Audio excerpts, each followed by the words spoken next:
Oh, it's still working on it. Not done. It's working on it. Oh, one moment, please. Oh, that always sounds good.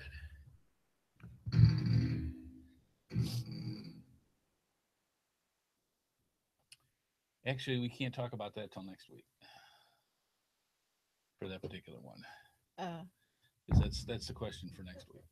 okay. But Thank you. My yes, hand must taste really good. really good. Yeah.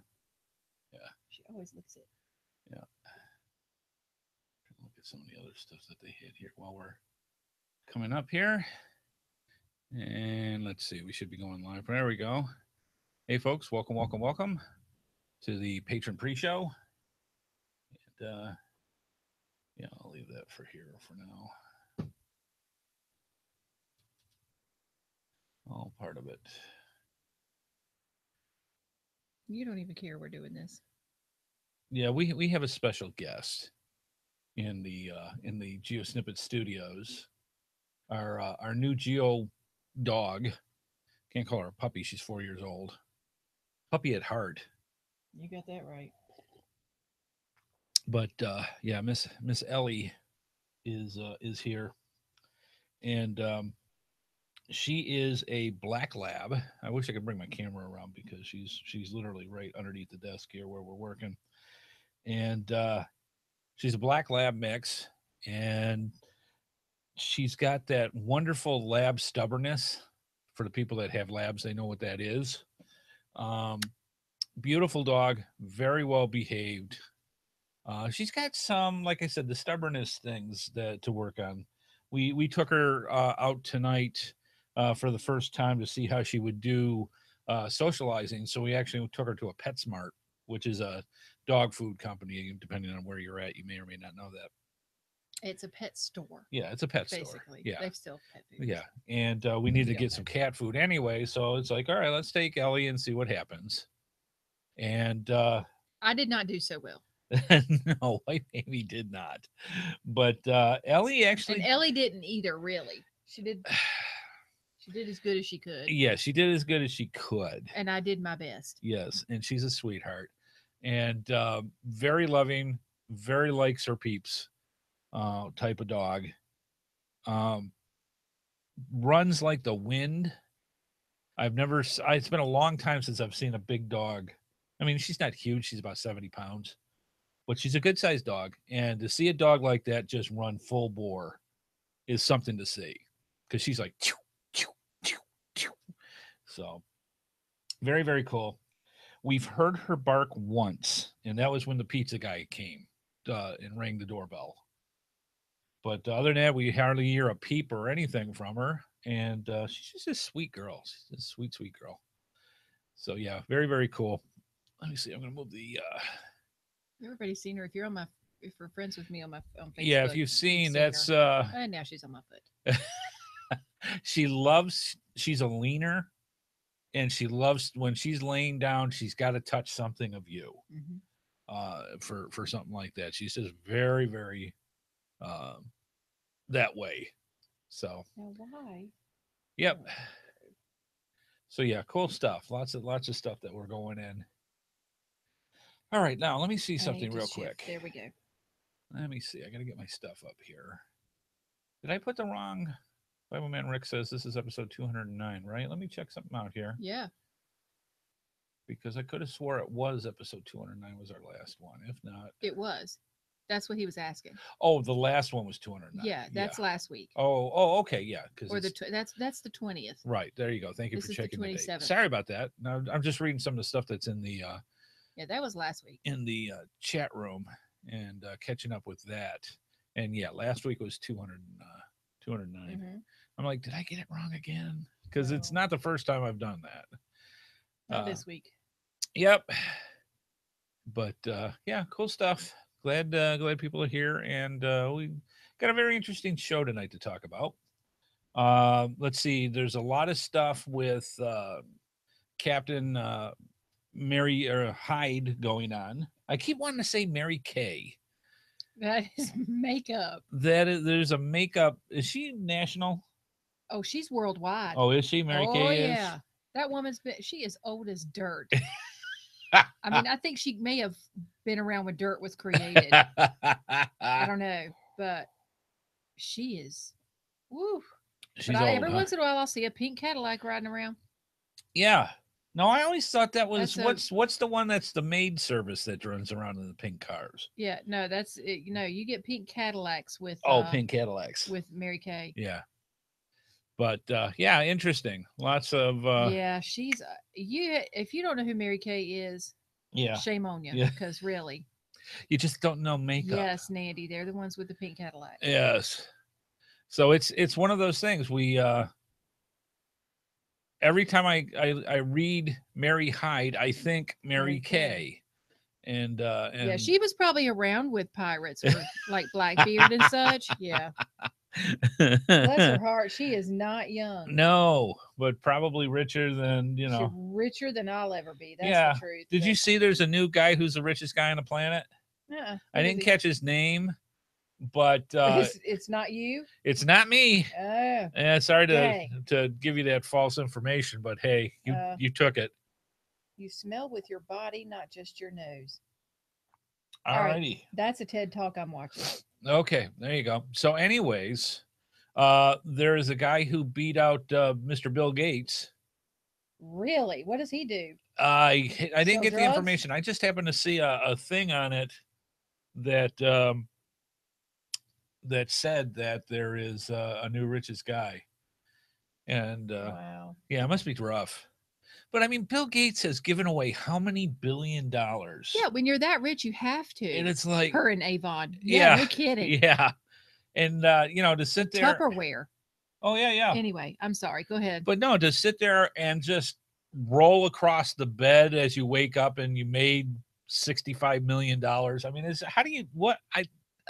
what do you do? What do you do when you got everything that allows you to earn that much money? Well, you write a software company that takes over the world. Okay, besides Bill Gates and the Apple folks. Okay, so technology.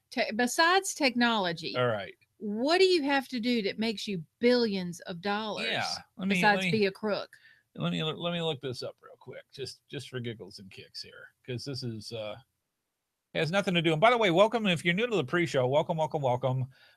In the pre-show, things like this happen all the time, and we get into subjects that are not necessarily geocaching related. We kind of talk about stuff in our lives. Like we got a new black lab that's 4 years old by the name of Ellie, who is just a gorgeous dog and is currently underneath our desk. She's on my foot. And on her foot.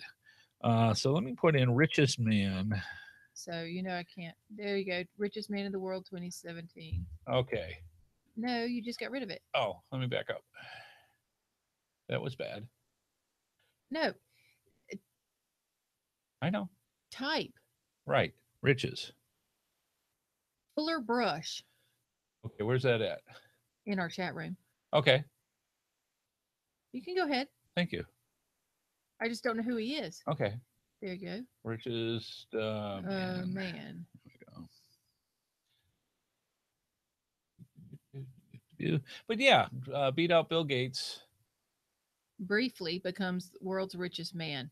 Jeff Bezos. Right. Oh, briefly. This changed 7 hours ago. Yeah, this was 7 hours ago. Okay. Briefly tops Bill Gates as world's richest. So basically, Bill Gates yawned. and made another $1 million. Oh.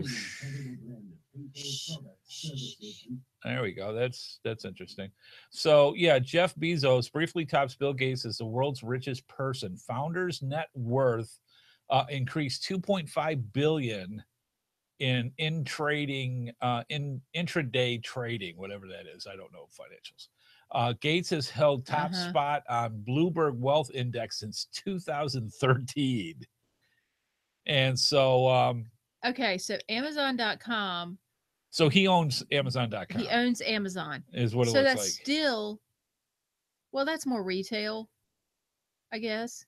Yeah, I mean, Amazon's doing gangbusters. Oh, yeah. So yeah, he owns he owns Amazon. There he is. Yeah, we're looking at a picture of it. It looks like he could afford some hair. or be eccentric enough not to. Or be rich enough not to freaking care. Yeah. Shares of the online retailer fell 0.7% to 1,046 per share at 4 p.m. in New York after climbing as high as 1,083.31 4 hours earlier. How weird is that? Which gave that man a net worth of $92.3 billion. Gates had a net worth of $90.8 billion. So he dropped back down a couple, and now he's second banana. Now, see, it happens. Wow, that's amazing. So yeah, second quarter earnings per share of 40 cents. Can you imagine? I can't. Wow. I cannot in any way, shape, or form sit there and somehow contemplate having $92 billion. You know, there's days I have a hard time having $92. Exactly. Exactly. Never mind with a B at the end of it. You know? Yeah. That's just because, like I said, Gates gives away billions all the time. Well, he needs to come to Garner, North Carolina. He gave that one fortune to one of the other guys who's like third or fourth down on the list and said, hey, make sure it goes to charity, and just gave it. This just untold fortune that just... Well, he has to have a tax write-off. Oh, man, I'm telling you. And he can come to the Smith household, and we can be his charity. Or they can adopt. Either way. I really don't care. I really don't care. But yeah, that is some money. If he needs some investment property... We're happy to oblige as good tenants. Yes, something. I'm just saying. You imagine for something like that, if you even had part of that fortune and you put it in the bank and never touched the money except for the interest. I would be happy with a tenth of what those men have. Yeah, I could get by the way. I could squeak with that. I could squeak by with a tenth. Yeah. Of what they have. That's a lot of money. But, you hit the right thing at the right time. Bill Gates was a genius. Yes. When it came out of his garage. Out of his garage. Basement. Literally without a college degree. Nope. And literally came up with the idea. And the smartest thing that he did out of all of it is developing the DOS software and I'm sure it wasn't just him. I'm sure there were other people involved with it. But the thing that in my eyes, makes him an absolute genius is he developed with the computer PC manufacturers at the time and said, look, when you make this, put my operating system in your computers and go. And away it went. And he probably sold it to him. No, or let him. He had royalties on it. Oh, yeah. Oh, he just gave it to him and got the royalties. Yes, and away they went. And that's how it went. And then that is genius. And away it went. Very smart. And then you build your company, and then you expand, and then you make it so that nobody can't live without it. Yeah, and you can't live without Windows. Okay, Mac people, you can. I know. I could hear you already. But the I'm Apple just saying. Folks are going, excuse me. Yeah. But look at the market share. Now, we're not talking mobile phones anymore because that doesn't even count. No, it doesn't. In the computer PC market, there is Windows. I'll go this way. And then there's Apple. That much is Apple. Apple used to be in the 80s and 90s. Big. No, opposite. The only place you would see an Apple is in a school. Oh. That's the only place you would see it. Oh, in the 80s? Yeah, 80s and 90s. All you would see is Apple. I didn't even hear about Apple, I guess, until later. That's true. Well, there's a reason. They had so many different manufacturers. And it was expensive. That made for it was expensive. It's the same as now. It's an Apple component. You can't put anything else in it except for an Apple component. Yeah, nothing gets along. Nothing talks well with it. Matter of fact, it's called interlacing, and it's built into the systems with it. I was talking to one of our IT people the other day, and they just kind of go with the flow with me because really, and I told him, I said, I want a Mac. And he goes, I'm sorry, you want a what? I said, a Mac. He goes, do you know how hard it is to get a Mac to interface? Integrate with the network and stuff. I said, why? I don't understand. And no, in the back of my mind, I've got a plan here for what I'm going to say. And he goes, you just can't talk to each other. It's just so hard. I said, huh, that's weird. He said, why? I said, I can do it at my house. He goes, what? I said, yeah, we've got two PCs and a Mac all hooked together and they're talking to each other. He goes, Uh-uh. you didn't do that. I said, oh no, friend, I did not. I said, my husband hooked it up. And he goes, really? Yeah. But that's at your house. I said, it's different. There's an excuse for everything. You don't give me my Mac. That's okay. That's all right. And they were laughing, but yeah, he was fascinated. I had, because it's literally apples and concrete. It's two different things. I mean, it really took is a little bit, but the funny part with it is, years when I first got into PCs, my pastor, who I was very good friends with, who lives now in Dowagiac, Michigan, been there forever. That's another thing I like about Michigan. They got weird towns. Yeah, they got some interesting named towns. But anyways, he was an Apple guy from day one. I was the PC guy, and we would rival each other all the time over who had the better systems and go with that. So yeah, I mean, I was a PC guy until our fine folks went out and helped us get the iMac because I was so sick of Windows by that time. Well, that and everything was breaking down. Everything was breaking down, and it's like, we have not had more than a couple weird things happen with the computer, ghosts in the machine kind of thing. Yeah, and that's been Google. Yeah, mostly. Usually. But still, like, her system was updating just as she turned on her system, and all the other computers. He's right. If I turned it on more than I do, then yes. Yeah.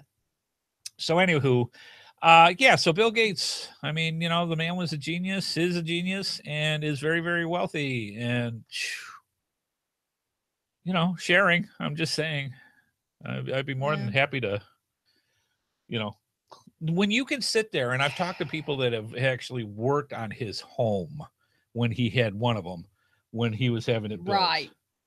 And there were spots in the blueprints that said some technobabble that was there, because the item that Bill Gates wanted installed in this particular section of the house has not been invented yet. Jesus. I mean, that's money. That is having some money to sit there and say, I want my flux capacitor put right over here when we get it going. So yeah, he might have a couple of dollars. I'm just saying. Yeah, no kidding. But they had he had a thing where he had chips. His kids, his wife, his dog, himself had a chip implant. So what happens is whatever room they went into, not only could the house know where they are in the complex, the room would change to the person's likes, lighting, color, all of that. And it would do it automatically based on who was in the room. Now, I was curious to see what happened if you have two or more people in a room, what it does. But, does it sit there and fight between purple and yellow or whatever? Yeah. And go that way. But yeah, the man's got the idea. Yeah. So, anyways, that's how that's part of that fun. But we digress. Lots and lots of stuff going on. There's another article that I saw. Did she hear something? She hears Amanda. Oh, okay. Anyway, let's go on with the show. So anyway, sorry about that. Yeah. I got distracted. It's all right. And I was looking at today at the Carbondale News. I have a link in the show notes about that. And they have a whole feature in there for geocaching on the Rails to Trails system. Now, we have some of those actually in North Carolina, but this one's in Uniondale, Pennsylvania.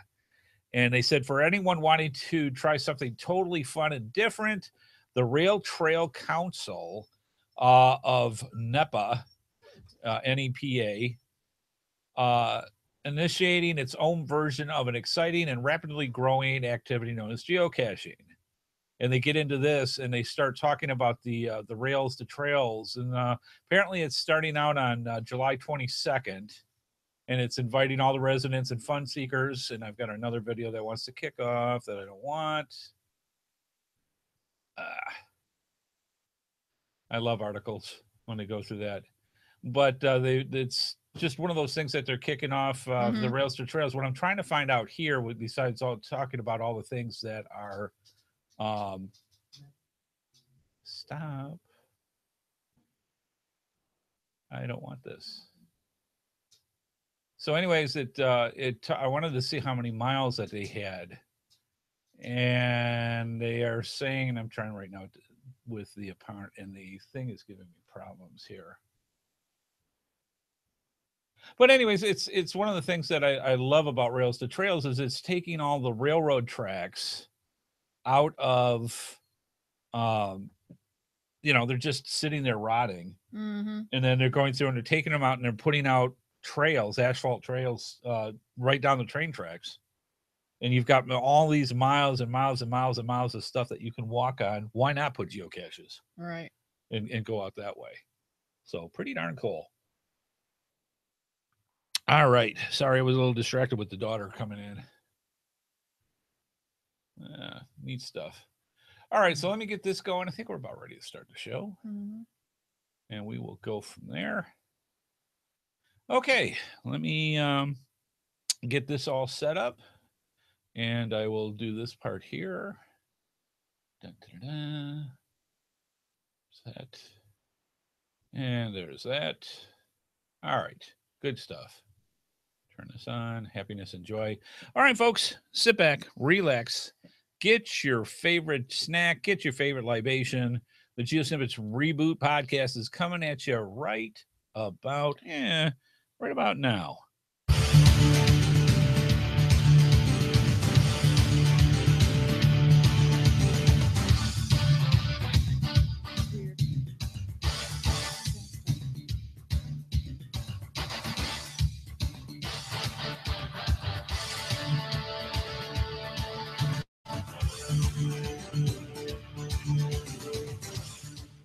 Well, hello, and welcome. Welcome to the GeoSnippits Reboot Podcast. I'm your host, Andy HeadHardHat Smith, and I am here with the wonderful, the delightful, the DeWitty wife, Amy. How you doing, darling? I'm all right. How are you? I am doing fine. I'm looking up one of the files right now so we can put the bottom third up like that. There we go. They keep moving things around on me, which I just can't tell you how much fun that is, where you try to look for something and it's not where you want it to be, and go from there.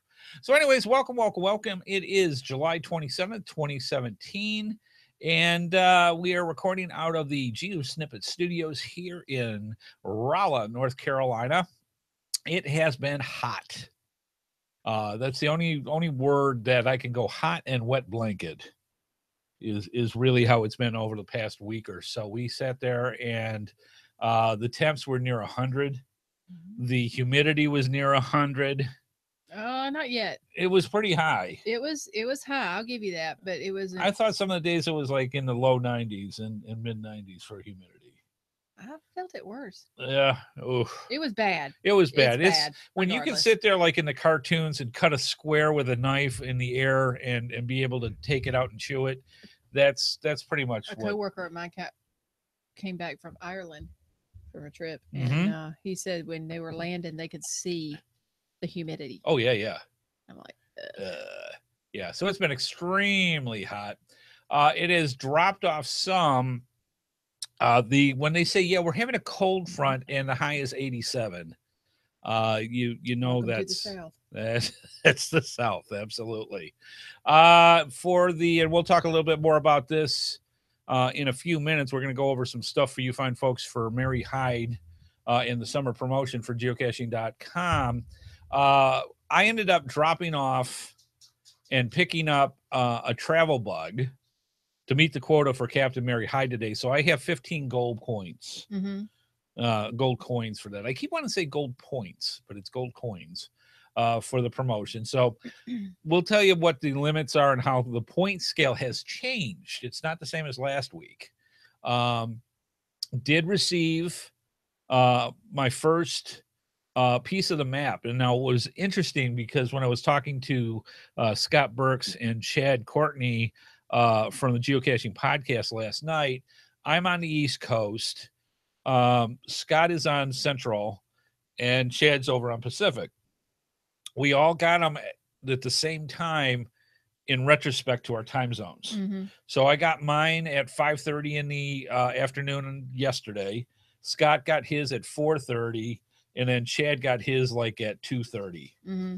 or 1:30, whatever the time difference is. Mm-hmm. But you could tell they all went out at the same times. But if you were in a different time zone, then you got them. Right. Because right. I actually, when I started putting stuff together for the shows, it was one of those things where I'm like, did I do something wrong? Why don't I have my souvenir yet? Mm-hmm. And to go that way.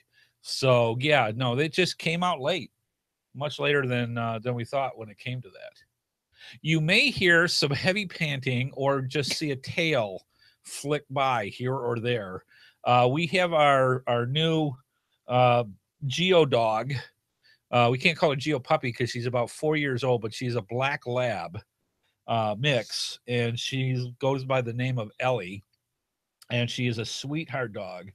And we got her just this past weekend, and it's, it's an acclimation thing where you're getting used to each other for all that.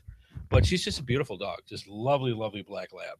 And if you've seen wife Amy's Facebook page, she's been doing pictures in that of her, and she's just a great dog. A little bit of work, like right now she wants attention, so she's lifting my elbow up to go through it.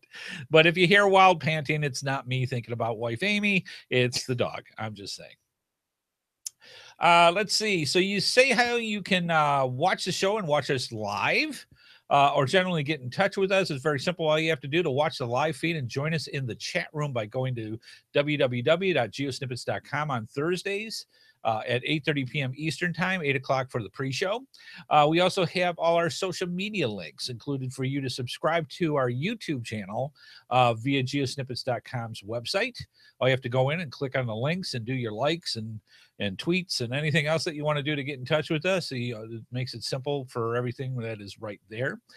Finally, we have our voicemail line where you can call in your questions, your comments, or suggestions by calling 919-341-9519, or you don't even have to worry about that, especially the phone charges for the folks that are overseas. All you have to do is go to geosnippets.com, and on the right-hand side of the website, all you have to do is click on the Send Voicemail tab, and that way you can use our SpeakPipe functionality, and you get up to 3 minutes to say anything you want on your smartphone, your tablet, your PC, your laptop, and it just gives you a great way of communicating with us. And then we just play it, on the show, and you can hear it right out of the person's mouth, as it says. Mm-hmm. So, yeah, very, very cool.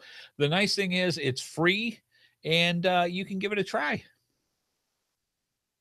Oh, sorry. I'm zoning. Just zoning, petting the dog. Captain Mary Hyde, week 2. Second message in a bottle was sent out Monday, July 24th. Yep. Sail alone to collect 10 gold coins and earn the second map piece souvenir. Yep. And I'll read the rest of this for wife Amy. So unless you want to. No, go ahead. All right. It says, ahoy, mateys. Your journey has begun with one piece of the map, but 3 souvenirs remain for you to unwrap. So this week, don't be afraid to take the lead. To earn the next map piece, you'll already have everything you need. Find a trackable or drop a new one. Will earn you 10 coins for every one that you do. Individually collect 10 gold coins from July 24th through the 30th, which is this week, till Sunday, to earn the second map piece souvenir. Savvy? And I'm going to bring this up on the screen for people to see, because there is a whole bunch of differences that you're going to want to keep note on for this week's part of the promotion. And so I'm going to bring this up for you fine folks to see. This is where they talk about going into everything, and the point values have changed dramatically. One of the things that they're very much into this week are trackables. If you don't know what a trackable is, it does actually go over it. But if you know things like geocoins, travel bugs, trackables, anything that has a GC code on it, that you go to geocaching.com to mention that you've discovered it or found it or moved it or dropped it off. Those are trackables. Mm-hmm. Now, this is how the week 2 point scale goes for this. If you retrieve a trackable from a geocache, you get 5 gold coins. Mm-hmm. Drop a trackable into a cache, you get 10 gold coins. Find a log and a geocache, same thing as last week, 5 gold points. Points, which is like gold points and coins. Coins and yes. They're coins. Coins. Yes. You get 5 of them. So find a geocache, you get 5 gold coins. Find and log a geocache with 10 or more favorite points. They have lowered it. You used to get 10 points last week. You only get 7 this week. If you attend or find a geocache with 10 or more favorite points, you only get 7 gold coins. They're getting stingy on the pieces of 8. I'm just saying. Pieces of 9. Yeah, that too. Attended any event cache? Again, they I lowered know it. You've seen it at least as much as I have. Yes, ma'am. And it's pieces of 8. All right. Yeah, it's the song from Styx. It's called Pieces of 8. I'm just saying. There's no such thing as pieces. She's going to look it up, Pieces of 9, right? Anyways, if you attend any event, you also only get 7 coins this week. So it changes for that. They say before you go off to earn your next souvenir, be sure to log the caches you found last week from both far and near. Their poetry is wonderful. Log your finds by Tuesday in order to be sure that you received last week's first map piece souvenir. If you wait too long, it's not going to work. The Friend League will refresh every Monday at 5 a.m. Pacific data time. Noon UTC. Uh-huh.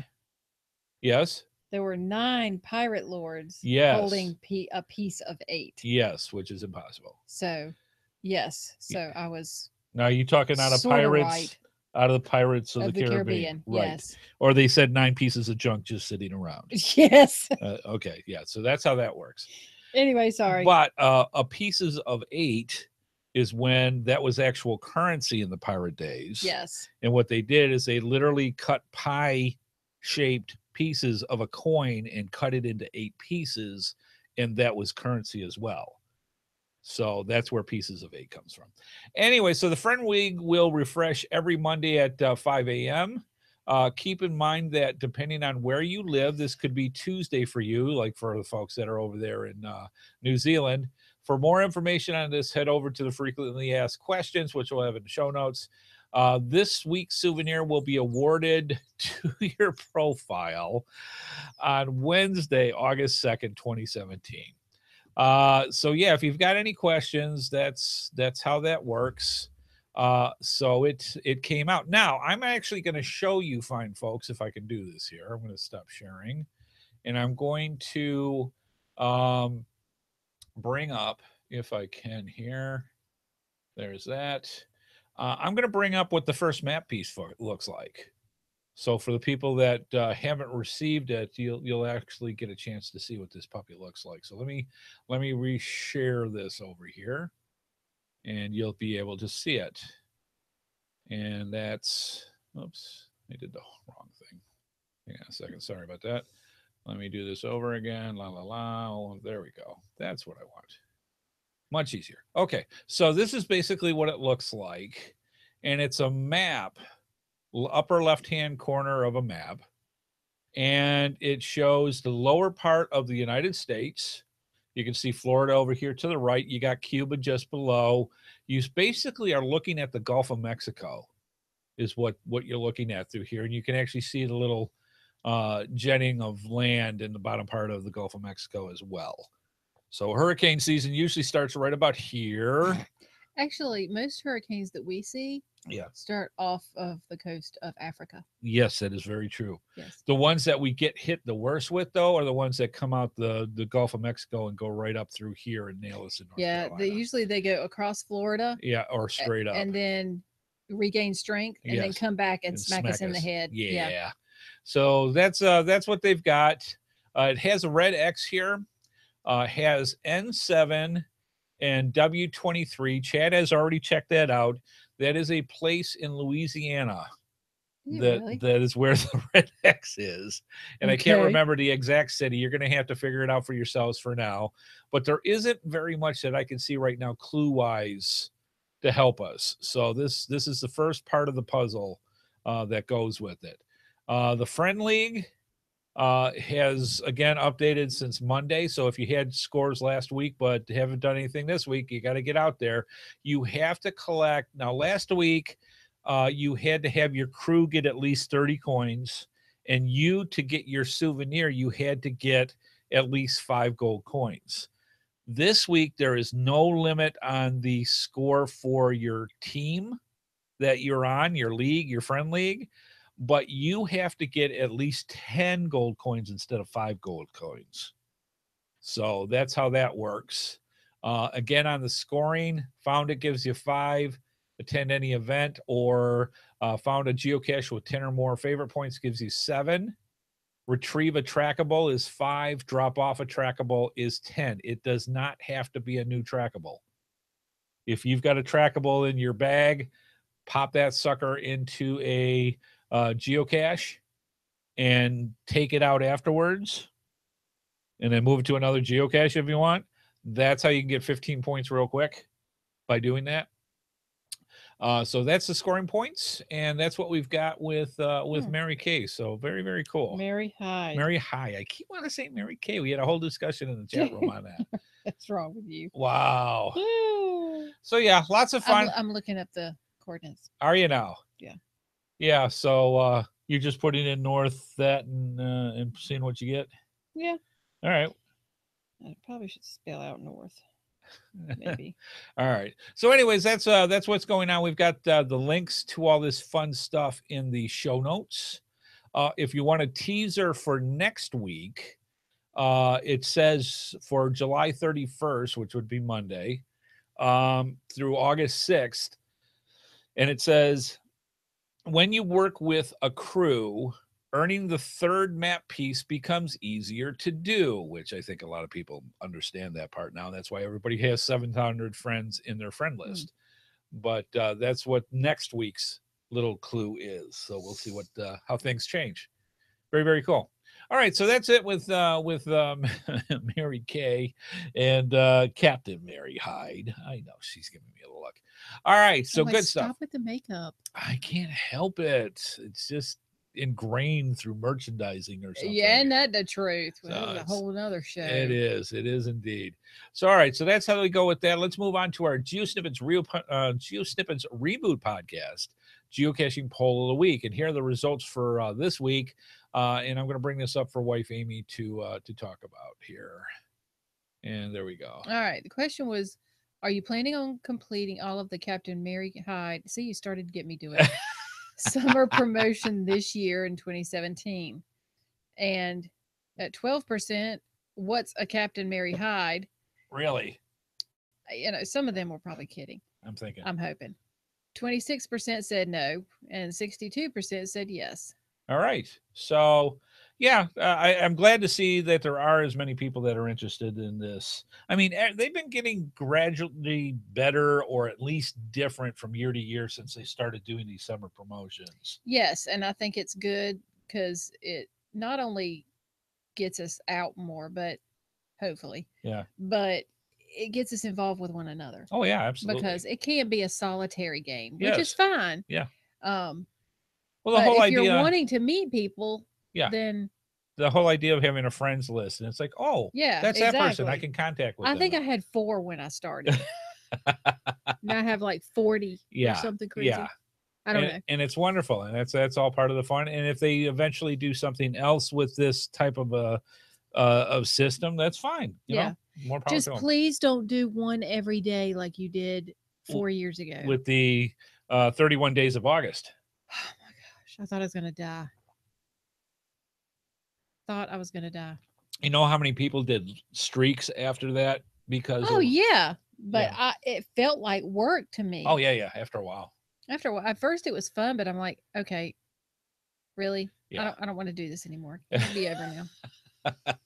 All right, so that's good. So basically what happens is you can get and put your 2 cents worth into the poll of the week that we do. It's very simple. Just go to geosnippets.com, and on the right side of the screen, there are links there that'll take you to Google Plus that you can go in and put your 2 cents worth in and put your comments. We get a lot of those, which are very, very helpful. Somebody had 7 of the 31 days.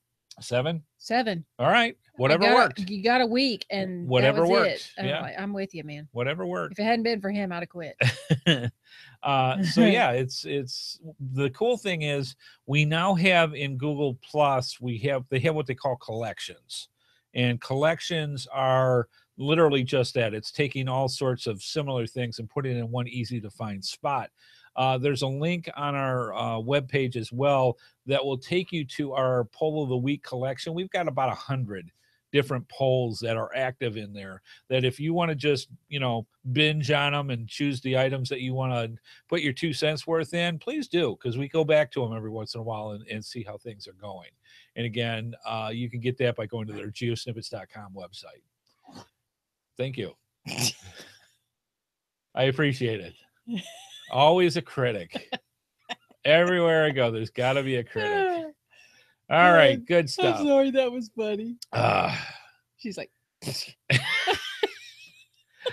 With that, I'm going to hit the transition button right here.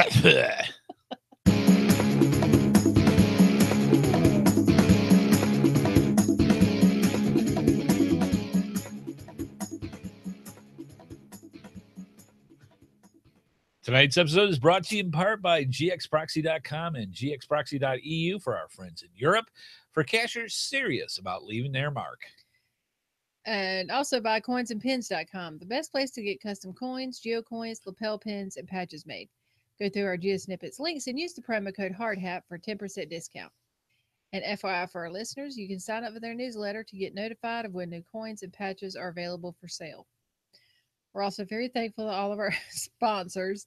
And if you want to see more of their products, I will not look. Please be sure to go to our GeoSnippets websites and simply click on their logos. Not only do you get great deals.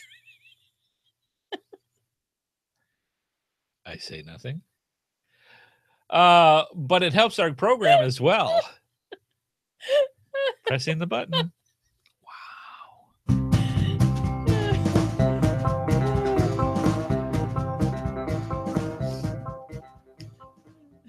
This is what they say about having pets when you do the movies.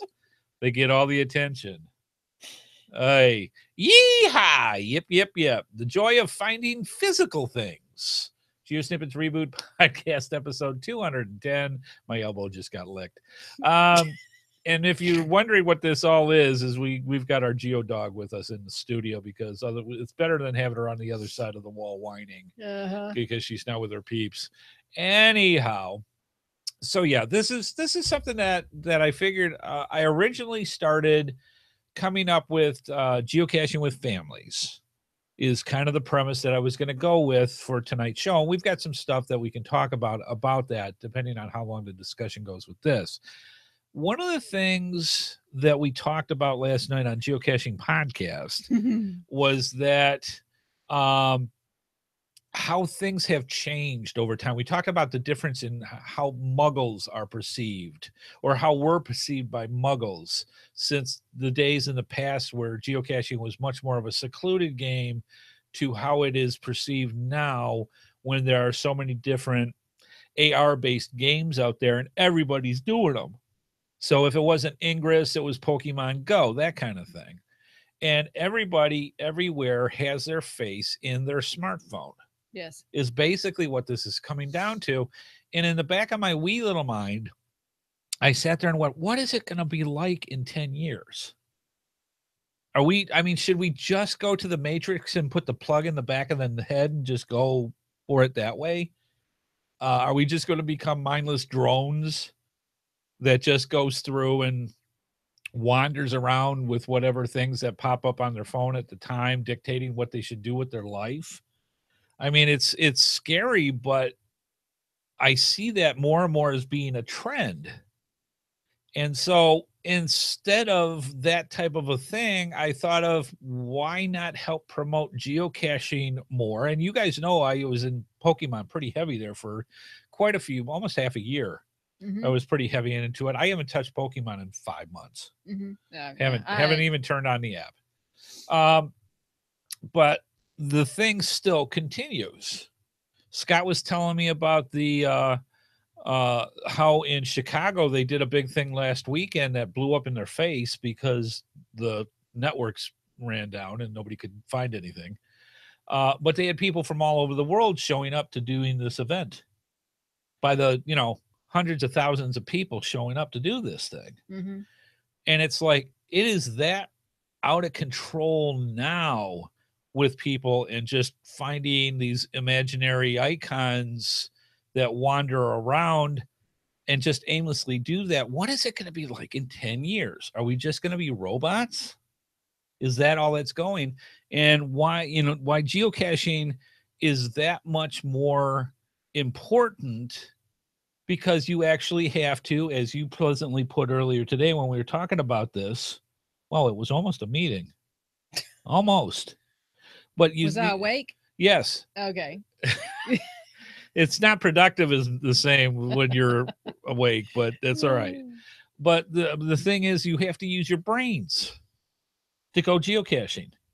You can't just wander into somebody's yard and throw a ball at it and get what you want out of it that way. You actually have to use your brain, go someplace, you have and to find think. A physical thing. Yeah, you have to think, and you use your creativity and your. And is it not sad? See, I can't even think that people will gravitate to the Pokemon Go thing because it's easier. Now, you don't have to think. I have to disagree with that. Why? Why? I was just trying to figure out the best way to put that. Okay. I think kids tend to gravitate to it for that reason, because some kids do, because it's easy. Okay. Yes. Others do it as a distraction. Yeah, but that's two completely different mindsets. Exactly. All right. I'll give you that. That's exactly right. Look at, because AR does not mean stupid or lazy or whatever. But behind the scenes, to me, it does. Not necessarily. Some people may want they may have such a life or such a mindset that they have to have something to distract them. Not something not reality based. And I understand, and you're right, and that is exactly true. So, and I think that's why some people keep playing it. Right. Okay. So just so that I can be a little more on there. I totally agree with what you're saying. I can see how a percentage of people do it to just get away and turn off the world and have fun and escape a little bit. Turn off the windows. Totally agree with that. You say. As a whole, comparatively speaking, with something that you actually have to have thought to do geocaching, people will gravitate to Pokemon because it's easier to do the mindless wandering.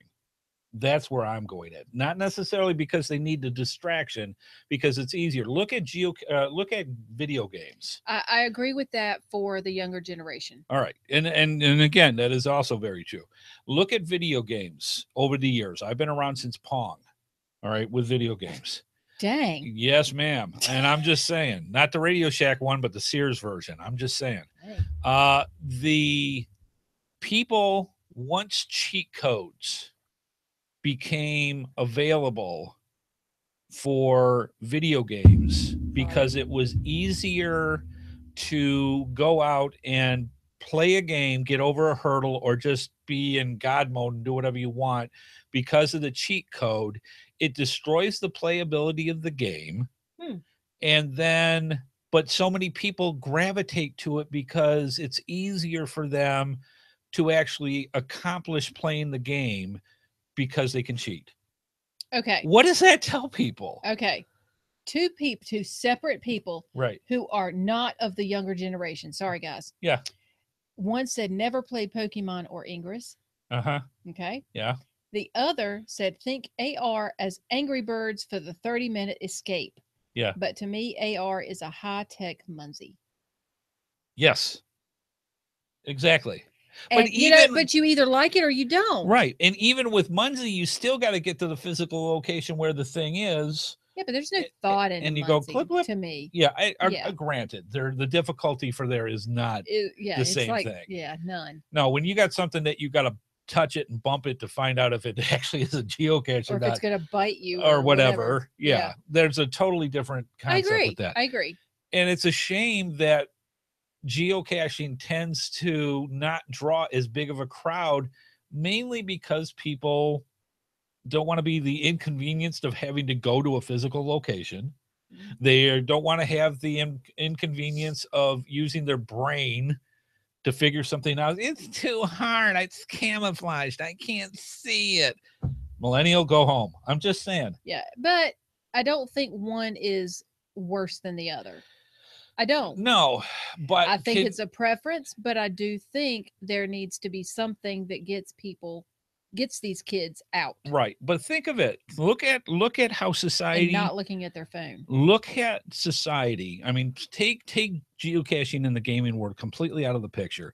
Look at society now as opposed to 10 years ago, where people at a meal, people in a social engagement. Mm-hmm. Put your phone down. Back then, you see the commercial out there with the family coming to grandma and grandpa's house, and grandma and grandpa's got the airport screening system up so that they can catch all the tricky ways they hide their devices so that they can have one. Mm-hmm. We're at that. Yes. Go to any restaurant, and I'm not talking just like McDonald's. That's different.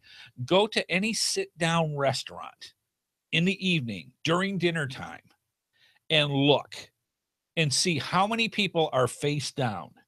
How many people are face down facing each other at a meal? How much of that has changed in 10 years? What's it going to be in another 10 years? Right. I'm looking up something. She's face down in the smartphone. So, No. Because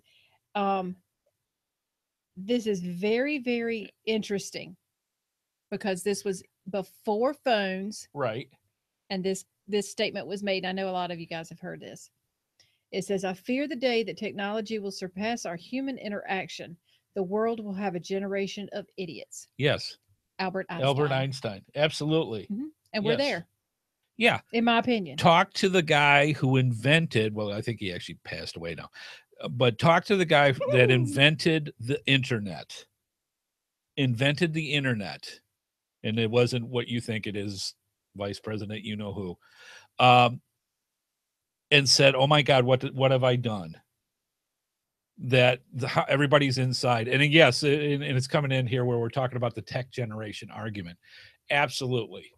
Yeah.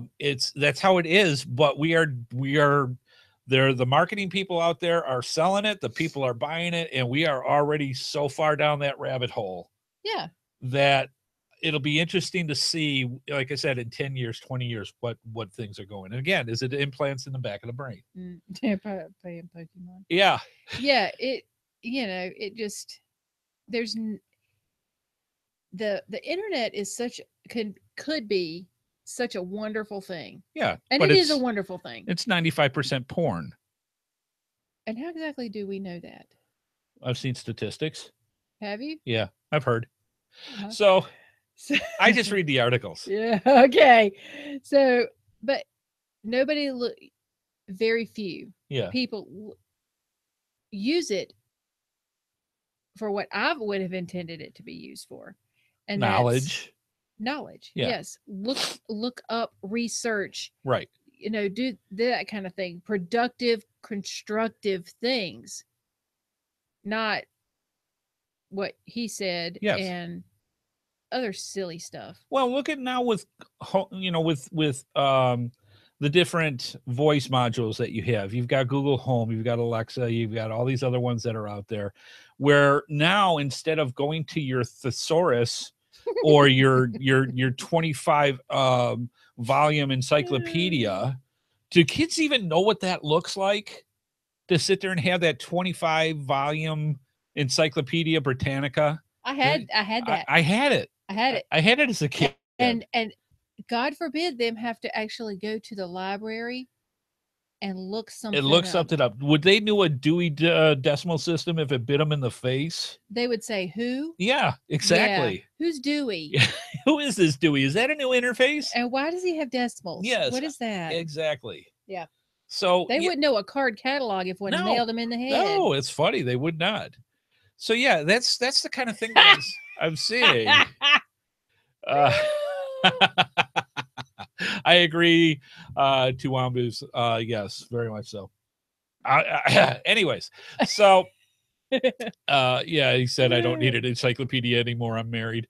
Yeah, that's exactly true. Yeah, and something else too. Google and YouTube. Yes.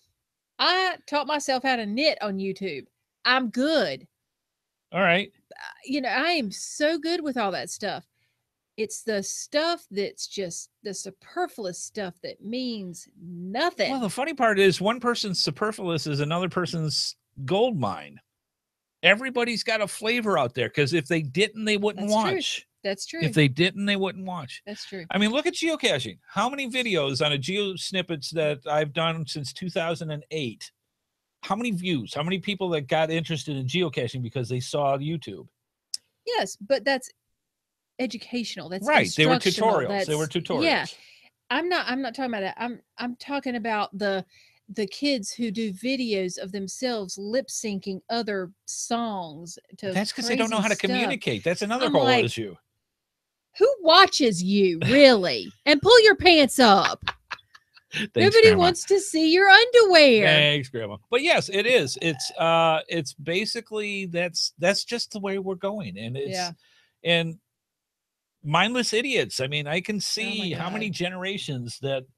Oh my God! If they did an EMP around the planet, what the heck would people do? Well, look at us when we sat there and they had the hurricane and we went through a couple of days of no electricity. Yes. We had daughter looked at us to and each said, other. What are we going to do? She went out of her mind. I said, I don't know what you mean. Yes. And I did, but whatever. She goes, well, our phones aren't going to work and we have no computers. I said, sweet mother of Jesus, we may have to talk to one another. Yes. Yeah. Yeah, it's amazing. It was crazy. Yeah. Yeah. Yeah, there's so many, then you get into the other stuff, like they're starting to talk about in the chat room, the morality things where, you get into this stuff, and this even goes back to photography. You have the photographer, it takes a picture of somebody who is about to commit suicide instead of helping the person not commit suicide. Yes. There's a morality thing that's involved too. We don't even want to touch that because that is so far off into it's important to understand, but just in basic everyday life stuff. Yeah. I just really want a cabin in the woods. With no internet and watch wood burn. I would get a basic phone just to call 911 if I needed to. Yeah.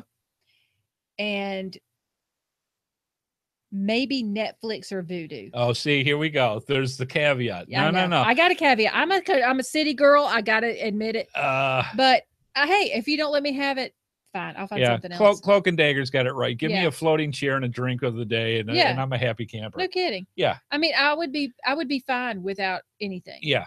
Yeah. Well, they just I was listening to a radio program just the other day, and they were talking about millennials and how 1 out of 10 actually, if they had a choice between being a lawyer or being famous on YouTube, 1 out of the 10 chose a lawyer. The other 9 chose being famous on YouTube as the ultimate goal in their life. Oh, that's sad. I'm just saying, where does that go? It's like I told several of the gentlemen I work with yesterday. Uh-huh. Y'all need to aim higher. Yes. No And kidding. I won't even get into that. Yeah. Yeah. Aim higher in your lives. Right. So pulling this back a little bit for geocaching, and then you can see how easy you can go off and talk about different things. And, I hope we can still do that. I hope we never get to the point where people forget and don't realize the ways that used to was may have actually been better. Yeah. And as opposed to, like, say, just the AR stuff. We're not saying AR is bad, but you can see the trend of how people are going overboard with that. Somebody said, I won't say the company that they said this about, but they said they think it's full of millennial workers with participation trophies. Exactly. I hate me a participation trophy. Oh, you know what? Thanks for showing up. Somebody's got to lose, baby. Yeah. And Just actually, saying. part of this, if you really think about it, we had talked about this in past shows. I think we may have gone off on a tangent. And hey, you know what? That's what discussion's about. That this thing that they're doing this year with the friends list is fine. The second they said, by the way, you have to do this by gold coins, the first thing that popped in my head is we are going straight for the jugular on millennials. Mm-hmm. This is that I want my cookie for doing nothing, for doing whatever, for saying my name, and whatever, and getting my participation trophy for doing it. Nope. You can't not think that anymore. You can't not think that. And I think what they're doing is great. Don't get me wrong. I think what they're doing with the Captain Mary hide is excellent. And I hope they come up with so many or more ideas like this.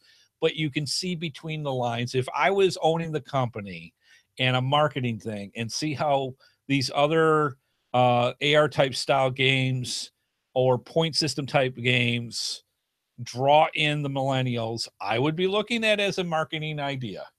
So I'm not downplaying it, but I'm saying, yeah, if I had a business, heck yeah. If we had our way, the joy of finding physical containers, and the most part for geocachers that have geocached for a while, they would prefer finding the physical containers. I would, and I haven't even been caching that long. Yeah, exactly. So it's like, why would you even want to play a game that doesn't invoke some sort of thought or strategic planning or something like that? Like why would you want something easy like that? The strategic distraction with that is part of the formula.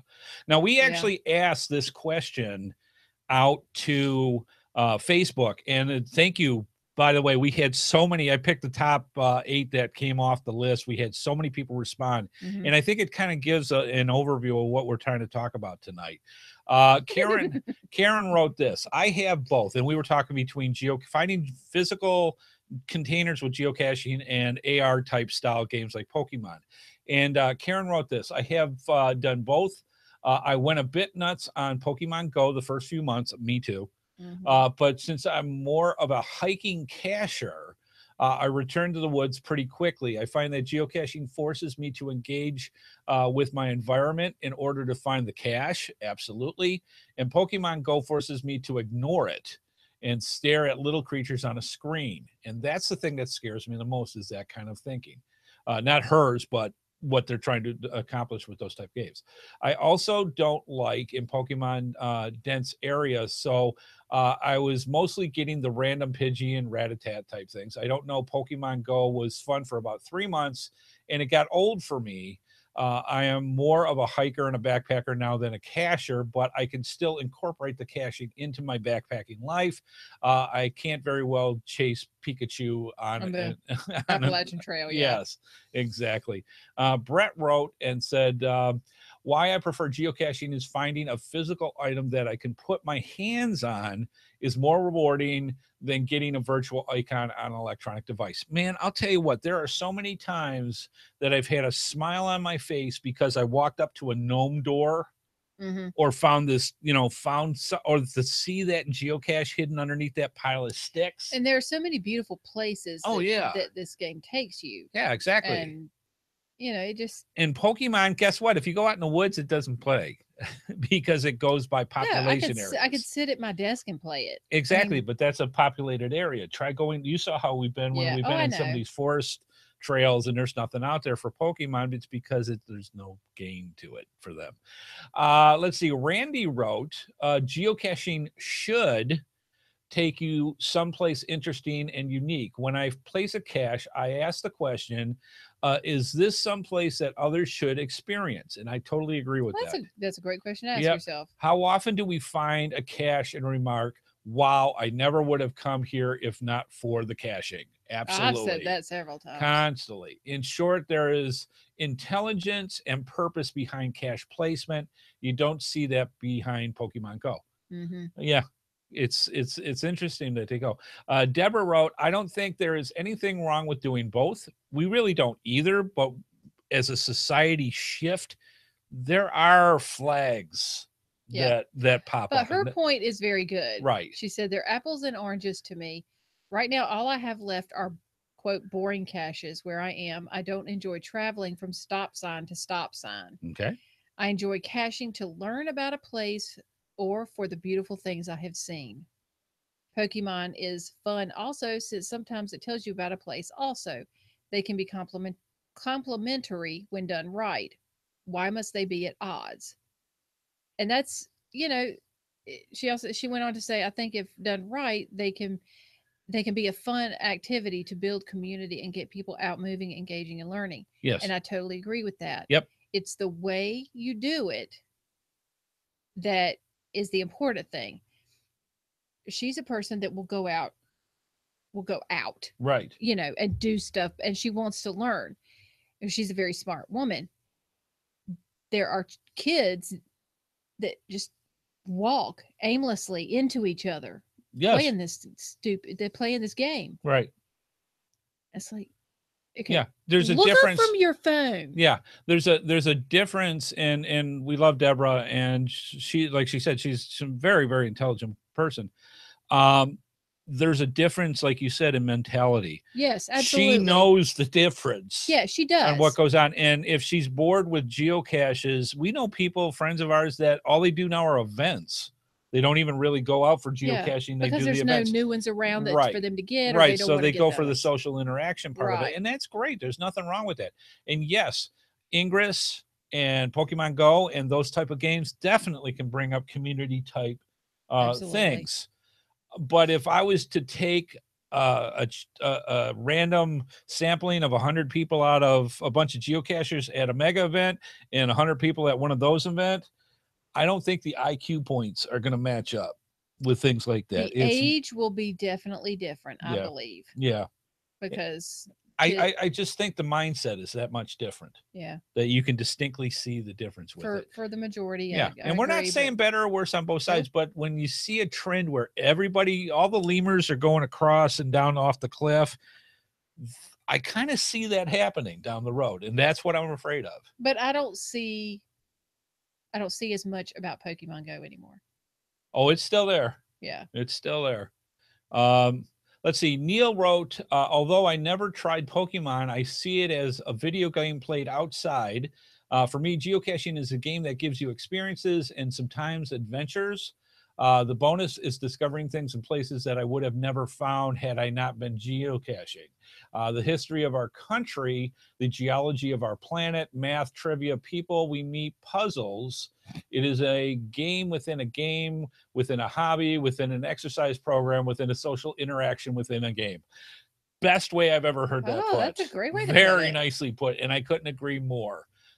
Yes. And again, we're not trying to say that for people that shouldn't do this because it's a distraction and you shouldn't do it, blah, blah, blah. We're not saying should or shouldn't in all this. We're just saying the difference of finding physical things as opposed to AR and where the differences may lie. Annam wrote, I have played both. In Pokemon, you can chat and ride your bike or park in your car to get what you need, really without doing any work. It may be a great interface for kids that like cartoons, but geocaching takes more than an internet cafe. It will take you to places you've never seen before. Some geocaches require mental thought and ingenuity. There's something about finding a physical hidden item. It's there, it's real, and people don't know that it is. And that's still part of the mystique of geocaching. It still holds the cloak and dagger feel because there is something physical hidden. And most LEOs will help you look for a cache where they may just yell at you for walking aimlessly. Let's see. You meet people at events. There's more to it. More fully integrated. It isn't simply just a digital fad that has been around for almost 2 decades.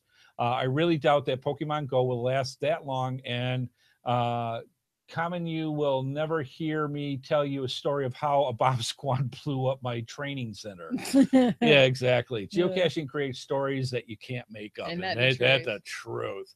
Let's see. We've got 2 more here. Brett put, finding something physical that you can touch instead of flicking your fingers on your phone, trying to catch something that is not actually there. Geocaching events where people are talking to each other instead of people standing around staring at their phones. And yes, that is a huge difference when it comes to geocaching as opposed to Pokemon Go. And finally, we got Sarah, who says, okay, I will admit to also being a Pokemon Go player. It's something I do in town. Loads of Pokestops and a lack of unfound caches I can get to in any lunch breaks. In the weekend where I can drive around and go caching, Pokemon Go doesn't get turned on as it drains my phone's battery way too fast. But geocache is my preferred option as it takes you to somewhere new. And there is the mental challenge of trying to spot the actual container rather than hand-eye coordination and reaction times. Okay. We have somebody who just chimed in that I'm really, really, really super glad they did. Okay. This person prefers geocaching 100% over Pokemon Go. Without looking, guess the age. 35. 12. Are you kidding me? That's what he said. Congratulations. We love you. Yes. He says, I'm 12 and prefers geocaching 100% over Pokemon Go. Yeah. That is kudos awesome. To you, man. Yes. Kudos to you. You are going to go far in life, man, young person. That is awesome. Excellent stuff. So yeah, there's hope out there for the world. Thank you. Yes. You've restored hope. Now everybody's like, why do you like it over Pokemon Go? Yeah. Yeah. You know, for the people that geocache, they know. They absolutely know. Yeah. And that's awesome. But I hope that continues for you. Yeah, absolutely. All right. So really good discussion. And like I said, bring this up. He had a lot more stuff to talk about. We had different things about family tonight, but I think this one had much more emphasis needed to discuss basically the joy of finding physical things, to going out and going geocaching and finding stuff as opposed to mindlessly wandering. Okay. Everything has its place. This has got to be the coolest 12-year-old ever. Yeah. I just think the challenge is an experience is much more fun. Yeah. This is a person with a brain. Yes. You know, I don't want to not afraid to use it. I don't want to downplay it. Far. And Colwell 123, thank you for chiming in. I think that's awesome. Burgundy likes geocaching better too. Yeah, exactly.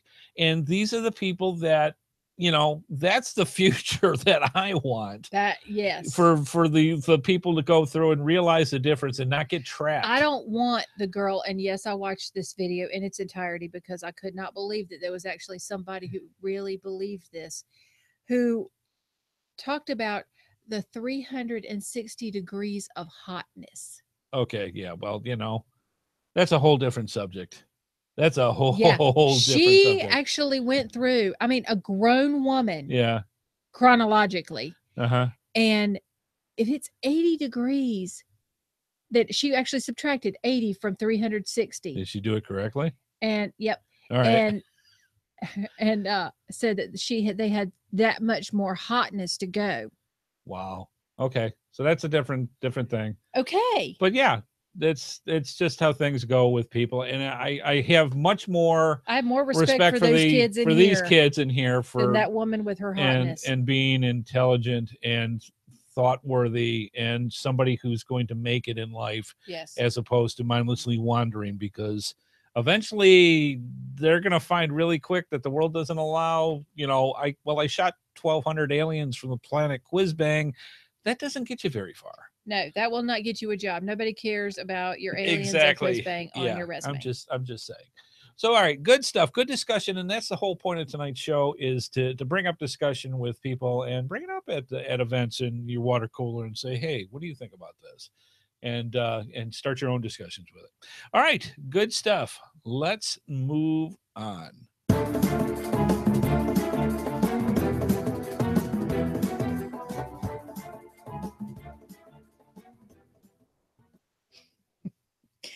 Your support helps keep all of the GeoSnippits Reboot shows running along. Please consider making a PayPal donation through the link on our website to support our efforts and your ongoing entertainment. From all of us at GeoSnippets, we thank you. Yes. And we want to thank the current people that, we want to thank all the people that contribute to us through the Patreon and PayPal campaigns that we have on our website on geosnippets.com. We've had a bunch of people join in with us, and thank you very much for doing that. It literally helps keep the lights on and keep things going. It costs money to do podcasts. And we're at July, so it's not quite as bad. It's freaking hot. Besides being hot, we have bills that go monthly all year round, but the big bills head towards the end of the year, and you'll hear me talk about that when we get closer to September or so, because that's when we really need the money as much. But don't let that stop you now. For the people that have joined in and are donating on a regular basis, thank you so much. We really do appreciate it. And literally, we can't do the show without you. It's your contributions that help us going and help pay for the bills for the show. So thank you to everybody. And if you want more information, just go to geosnippets.com or geosnippetsreboot.com, where we have all our show notes and different ways of getting to the audio and video portions of each episode. Just click on the icons and check it out. Get all the information. And if you can throw us a couple bucks each month, we would greatly, greatly appreciate it. All right. Excellent stuff. I think it's time to give away some goodies.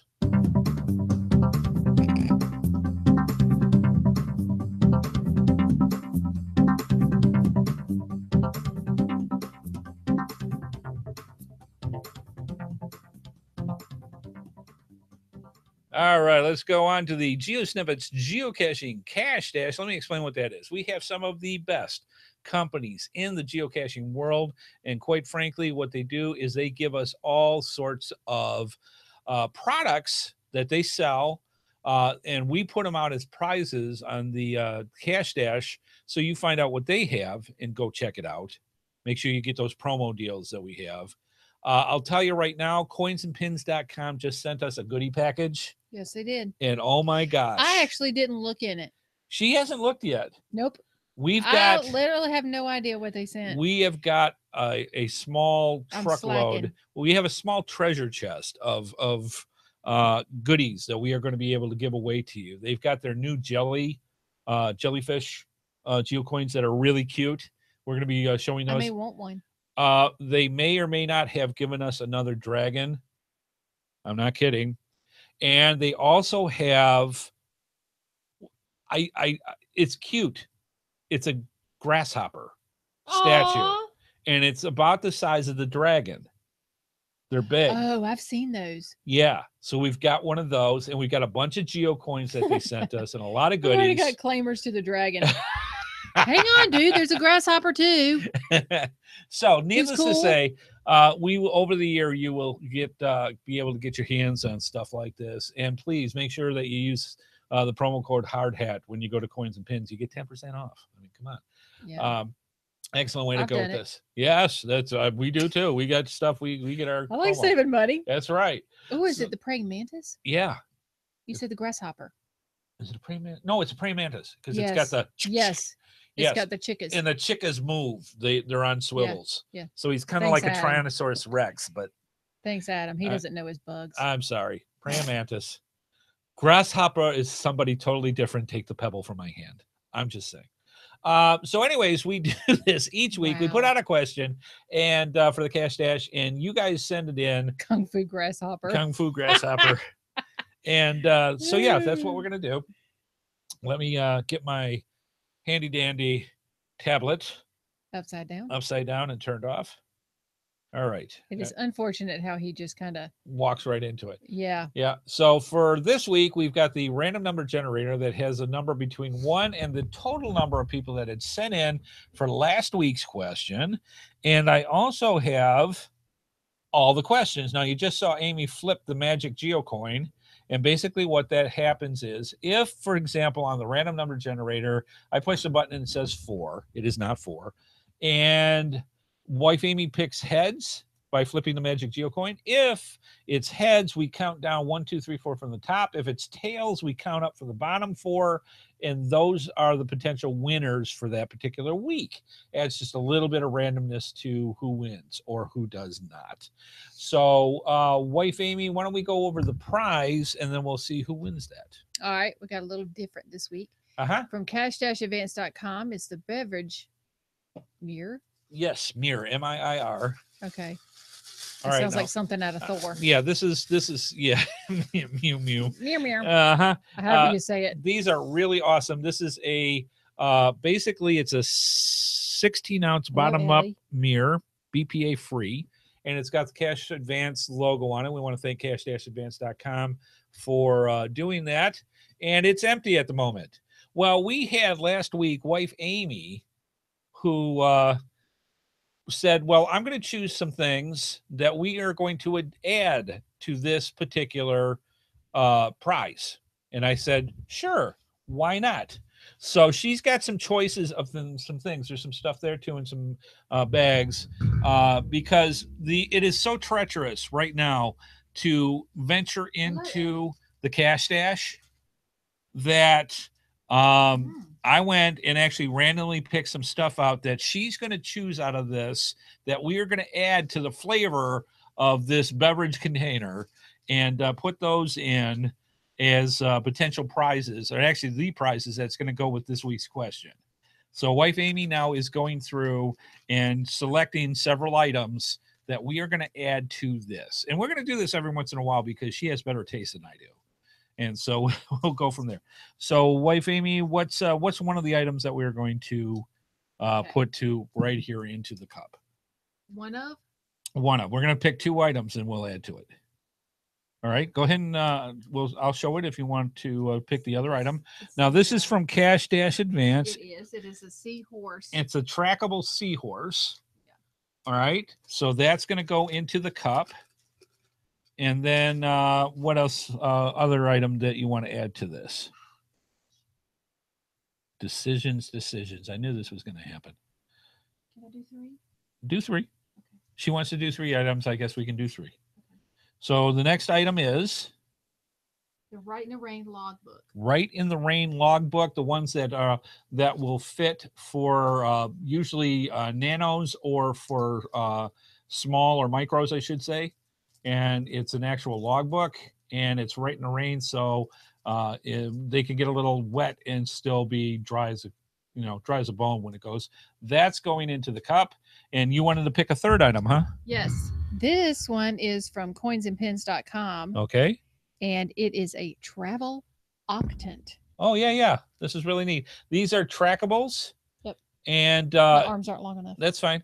This is a trackable, and it's got a little seaworthy octant on it. Kind of goes with the Captain Mary Hyde type thing. And you can put this on a travel bug or turn it into a travel bug, and it's got its code, and you can send it in and put it out into the wild. So that is going into the cup as well. All 3 of those items you can thank wife Amy for choosing. And I'm going to take this whole thing and wrap it up and put it over here. And some lucky person tonight's going to win this. Mm-hmm. All right. Heads or tails? It is tails, but let me read the thing. Okay. Yep. You were supposed to name one of the 17th century female pirates known to exist. Yes. Female. Yes. All right. So What we got? Some of the ones are Elizabetha Patrickson from 1634, Jacquette Delahy from, I'm butchering these, speak French. Yeah. 1650s to 1660s. We got Christiana Anna Skite. Okay, 1643 to 1677. And 1650s to 1660s, and she was Swedish. Oh, really? That's what you said. And then there's Anne de Vuvut. Okay, also known as Marie Anne and Mary Anne. Yeah, okay, and 1661 to 1710. Mm-hmm. So she was also French. There were a lot of French pirates, apparently. Yeah. So those are some of the ones that we pulled out of the wiki. And so, Wife Amy, are we doing heads? Tails. Tails. We did tails. Okay. I need you to check to see if that will work. As we check the part. Mm-hmm. Okay, so the winner is Stephen Whittam, also known as Stephen W54, and he put Elizabetha Patrickson was an active female pirate in the 17th century. So yeah, this is awesome. Excellent stuff. And he said he has a thirst for a 2-for prize. You actually got a 4-for that went with it. So congratulations, Stephen, for winning that. And it's as simple as that to win. It's very simple. And you say, well, they give away all this cool stuff. How do we do this? How do we get into it? Well, it's very simple. To become eligible to win a prize from the Cash Stash, all you have to do is play. Can't win if you don't play. All correct answers must be in for next week from this week's show. Need to be in by August 2nd. Man, we're going into August already. August 2nd, yes. 2017. What is that day? August 2nd. I should know this. There's He's messing with me. An August 2nd. Somebody's birthday, or I don't know, the coupling or something. I can't remember. It's our anniversary. So yeah, so August 2nd, you have to 12 noon to get it in for this week's episode, which is episode 210. Email it to gsreboot@gmail.com. That's gsreboot@gmail.com. In the subject line, very important, put Q1 for question 1, episode 210 for this episode. The reason why is because you'll find out in a minute. How's that for keeping you hanging? All correct answers will be put in a drawing. Some weeks for the people in the live chat room, we have a second prize, like tonight. So we got another prize that we're going to give out live to the people watching the show tonight. Don't go anywhere. We'll do it in a few minutes. And that's why you want to make sure you put Q1 for this week's question, because you're going to be doing Q2 for the live thing. All right, so that's how that works. Get your answers in, and we'll have the drawing next week to see who wins what. And why don't we figure what that out? Wife Amy, what is the prize for tonight's show 210? From GX Proxy is a goodie bag. Yeah. With a whistle, a Trek tag, geocache pendant, and bison tube. Yeah, we got all sorts of goodies from gxproxy.com in our convenient, well-made construction blue and green that turns yellow, or yellow and blue that turns green. The light stripe on the top that keeps everything from falling out. So that's in the protective covering bag that we will give out to one lucky person next week. So, Wife Amy, what is the question? All right, the question is, in which country was Europe's first geocache hidden? Ooh, that's a good one. In which country was Europe's first geocache hidden? All right. Jamie should know this. I would think. Get this going and send them in, and we will see who wins that goodie bag prize from gxproxy.com. Excellent stuff. All right, so we are going to do what is known as the world famous GeoSnippits Reboot Podcast email race. Excuse me. And this is how this works. Really? Huh? I said, oh, really? Yes. Oh. So to do this, follow the instructions, because if you do it too soon, that's never good. No. I'm just saying. And you get the phrase wrong. And everything's wrong. Bad. Right. So we have a special flag that we use for you to do this. So this is how this goes. First, why don't we tell them what the prize is. Huh. And that's where I longingly look at my wife. Yes, I know, but you should look at Cloak and Dagger's statement second to the bottom. Yes.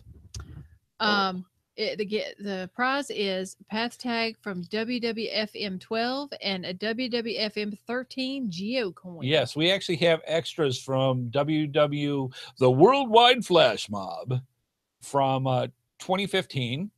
So that's a path tag that you may not have in your collection that we're giving away. And we are giving a full-size WWFM 13 from last year's Worldwide Flash Mob. It's really cool. Very nice looking geocoin. And so you get the geocoin and the path tag. All thank you to coinsandpins.com for giving that, because that was an awesome prize and we greatly, greatly appreciate it. All right. Excellent stuff. Wife Amy, what's the question? And we said that already, right? No. Yeah, we did that. Okay, one. This is how this works now. You need to set up an email. Sorry, I looked at the one thing and actually needed to look at the other. You need to set up your email. So you're going to send an email to gsreboot@gmail.com. That's gsreboot@gmail.com.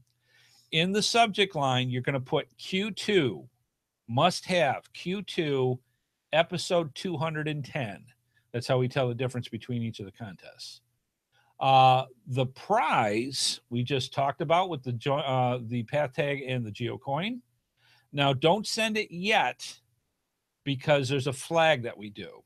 Wife Amy is going to tell you a phrase. You put the phrase in the body of the email after you hear it, and then you send it. So this is how we do it. Wife Amy's you send it to gsreboot@gmail.com. Subject Q2, episode 210. In the body, you put the following phrase and send it. Wife Amy, drop the flag. Taking a dip by walking the plank. Taking a dip by walking the plank. Go. All right, good stuff. So we're going to let them do what they need to do here. We're going to finish up the rest of the show and wrap it up, and then we will tell you who wins that really, really cool geocoin and path tag. Mm-hmm. Excellent stuff. All right, let's move on.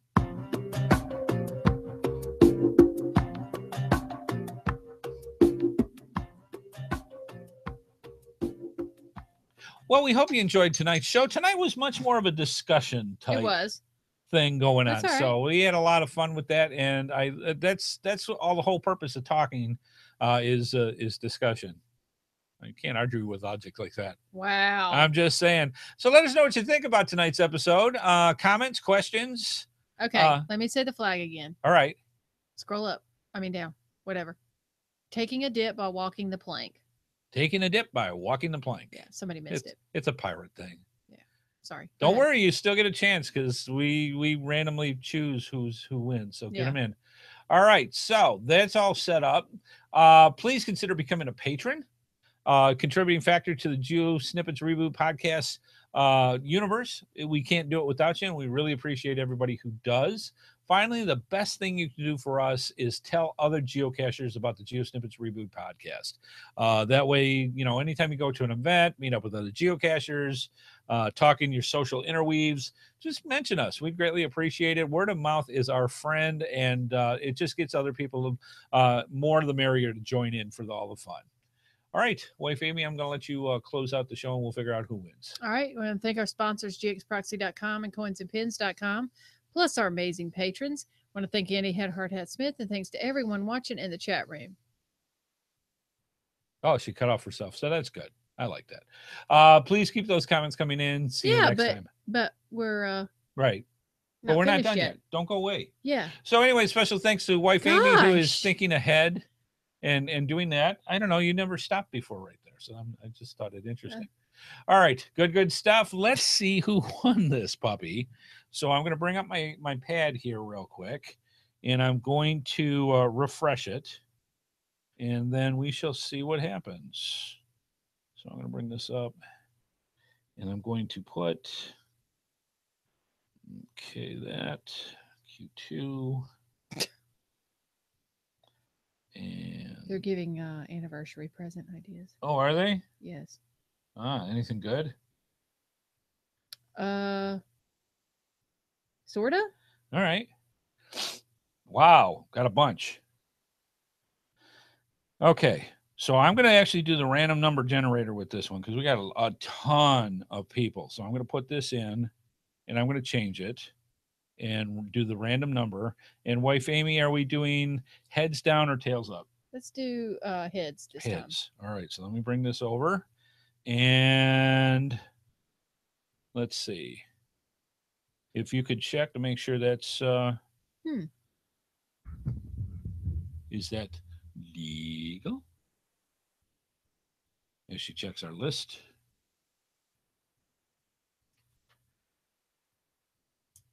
So that'll be two. All set? Mm-hmm. All right. For episode 210, the live prize goes to Axeman 22. Axeman 22 out of Woodruff, South Carolina. Congratulations. We will get those prizes out to you as soon as possible.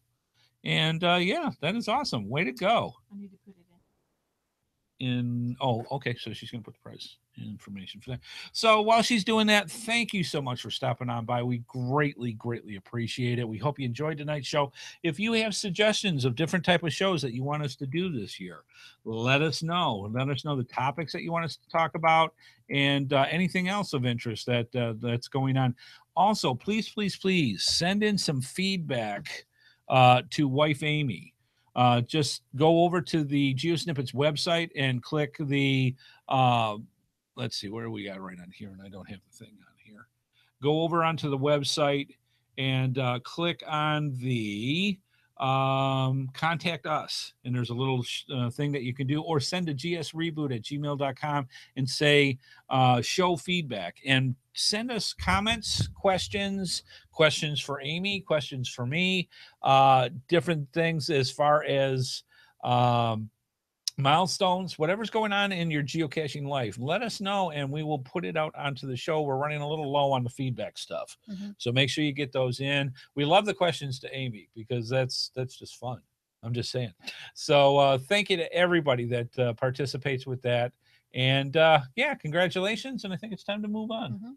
All right, let's do that. Thanks for stopping on by, folks, and we'll see you out on the trails next week on the GeoSnippits Reboot Podcast. Let's do this. Please be sure to join us each and every Thursday at 8:30 p.m. Eastern Time for another episode of the GeoSnippits Reboot Podcast, right here on the GeoSnippits website at www.geosnippets.com. The video version of our show is available on YouTube, and the audio version is available on iTunes, Stitcher, Blueberry, the Tech Podcast Network, Google Play, and many of your favorite podcatchers. We love hearing from our viewers and listeners, so please leave your feedback by emailing us at gsreboot@gmail.com. Visit us through our social media sites or contact us via our voicemail line at 919-341-9519 or use our website Send Voicemail tab. GeoSnippits Reboot is a HeadHardHat production and is produced by Amy and Andy Smith. This show is copyright 2017 by Andrew T. Smith. All rights reserved. And there we go. So, folks, thank you so much for stopping on by. We greatly appreciate it.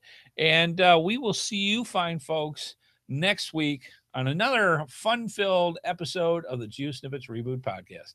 Have a good one out there. Be safe. And we will see you next week. Bye-bye, folks.